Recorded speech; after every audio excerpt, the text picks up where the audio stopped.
Okay, let's start with the cornerstone of the whole American dream, owning a home.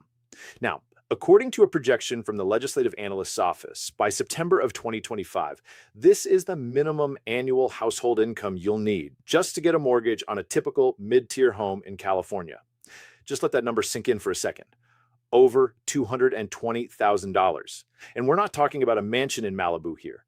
This is the entry fee for a standard middle-of-the-road home, the kind of place that's supposed to be the bedrock of a middle-class life. It's a staggering number that completely changes the game on who even gets to participate in that part of the California dream. Now hold that $221,000 number in your head and look at this one. This was the actual median household income for Californians in 2024.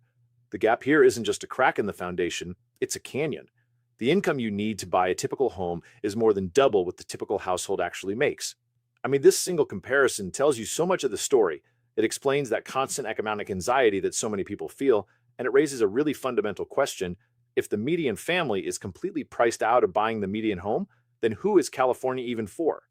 This massive affordability gap, it's really just the tip of the iceberg. It's a symptom of a much bigger, more complicated web of pressures, from the insane cost of just living day to day, to huge demographic shifts, to the, let's say, unintended consequences of some decades-old policies, and even the looming threat of environmental change. So we're going to dive deep into the data to understand all of it.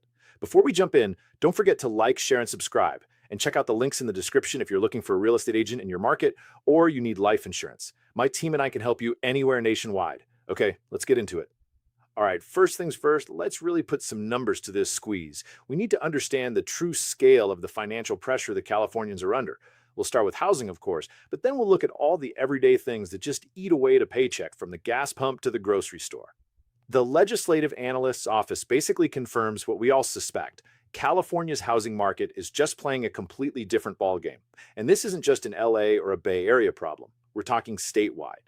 The price of a typical home is more than double what you'd pay for a similar house almost anywhere else in the US. It kind of creates this economic island, you know? It's walled off from the rest of the country where the normal rules of affordability just don't seem to apply. And for anyone trying to move there, or for young people just trying to get started, that wall can feel impossible to climb. So what does twice as expensive actually feel like in your bank account every month? Well, it looks like this: $5,500. That's the approximate payment. We're talking principal, interest, taxes, and insurance for that same mid-tier home. And to put that into perspective, that single monthly payment is more than the entire pre-tax income for somebody earning $66,000 a year. And this isn't a new problem, it's been building for a while. That $5,500 payment is a 74% increase from what it was 25 years ago, and wages, for most people, have not kept up with that, not even close.